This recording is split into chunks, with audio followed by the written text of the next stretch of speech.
Hi guys, Brian with Mountain Seasoning. Today we're going to be talking about making bacon. We're going to make two kinds, Canadian style bacon and a pork belly style bacon, which is more of your traditional style. We will be using the High Mountain Original Blend Bacon Cure Kit. First step is really easy. You add your cure per pound on your meat, you rub it in, place it in a plastic bag, and then it sits for 7 days for a curing time frame. So, because we have two different cuts of meat, we get different measurements obviously. We got 1 pound of pork loin for the Canadian style, and we have 5 pounds of pork belly for the traditional style. So it is 1 tablespoon of cure plus 1 1/4 teaspoon of cure per pound. I have them measured out here. We'll go ahead and sprinkle them on and get it rubbed in. So we're gonna sprinkle the cure on and get a nice even coating per side. And get a little excess. You can go ahead and rub it in for the cure. We'll flip it over, do the same thing on this side.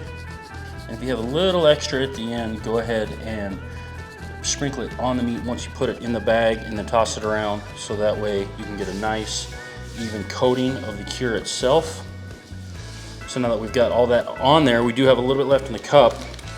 Put our loin into our plastic bag, add in the rest of our cure, and zip it up, take some of the air out, and we can toss it around to make sure any of those spots that are still exposed that may not have cure on it, that moisture will grab that extra cure, and we'll have a nice evenly cured product in a week. All right, so now that we've got it all cured and in the plastic bag, we'll go ahead and put it in the refrigerator. We'll check it in about 3 to 4 days. If it's laying on one side, just flip it over for any moisture that's coming out of it, and then in a week's time, it'll be ready to smoke. So we've got the Canadian bacon curing in the fridge. We're gonna do the same thing with the pork belly now. It's just a little bit bigger, but it's the same exact process. So we'll wanna sprinkle on the curing agent. Make sure we get it all on there. Same thing as the pork loin. We get a nice even coating on it. Make sure we get all that surface area cure rubbed in.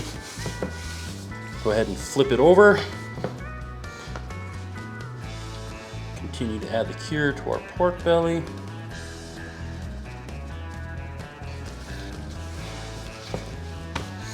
If you got enough extra, you can do a second time if you think it might have been a little light.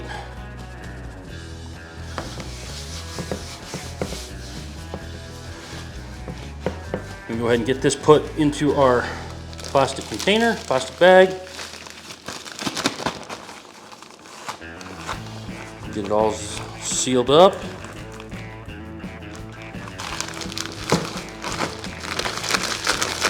Toss it around, make sure anything extra that's exposed is attached. Okay, so we've got our pork belly. It's in our plastic bag. We're gonna put it in the fridge, 3 to 4 days, we'll check it. You wanna flip it over in case there's any sort of moisture just for different sides. And then in a week, we'll go ahead and take it out and we'll get it in the smoker. So we've taken the bacon out of the fridge. It's been curing in there for a week. We went ahead and soaked it for an hour, then we dried it off, let it come to room temperature for an hour, and now it's ready to go on the smoker. We have the smoker set at 150 degrees for the first 45 minutes, and from there we'll turn it up with the smoke on until we reach 140 degrees internal, and then our bacon is done. All right, we've got our smoker preheated. We're gonna go ahead and throw in the pork belly and the pork loin for our Canadian bacon. Put our thermometer in the thickest portion of the belly. So when it gives us the 140 degree reading, we'll be good to go. We'll come back and check it here in about an hour. So our bacons have reached an internal temperature of 140 degrees. We've taken them off of the smoker. We're letting them rest. We're gonna let them cool down in the fridge overnight before we go ahead and slice them. And then they will be good to make any sort of like BLT, breakfast sandwiches, pizza from the pork loin, which is now your Canadian bacon. So thank you for watching. If you like this video and want to purchase any of our products, specifically the Bacon Cure or any of our others, visit our website at himtnjerky.com. Follow us on Facebook page, Instagram, check out our YouTube channel. Thanks for watching.